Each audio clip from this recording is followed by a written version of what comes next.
काही वेळेला एखाद्या व्यक्तीला खूप ताप येतो आणि तो ताप त्याचा उतरत नाही.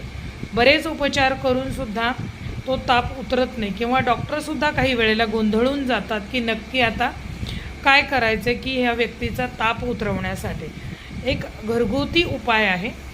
एक चिमूटभर हिरवे मूग घ्यावेत, ते दह्यामध्ये टाकावेत.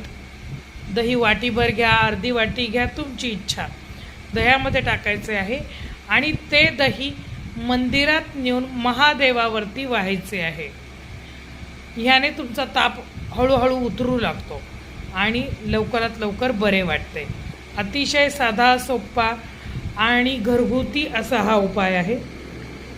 जर समजा महादेवाच्या मंदिरामध्ये तुम्हाला जायला नाही जमले तर काय करा, एखादं मोठं खोड असलेलं पिंपळाचं झाड, वडाचं झाड चालेल, त्याच्या झाडाच्या खोडामध्ये सुद्धा म्हणजे तुम्ही झाडाच्या मुळांमध्ये सुद्धा ते दही टाकू शकता. त्याने सुद्धा तुम्हाला खूप चांगला फरक पडेल. आश्चर्यकारक बदल हे दिसू लागते.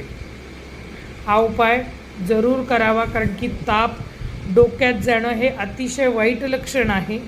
डोक्यात जर ताप गेला तर माणसाची त्याला वेडही लागू शकतं.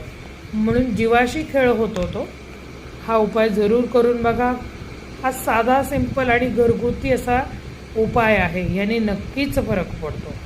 जय जगदंब, जय भवानी.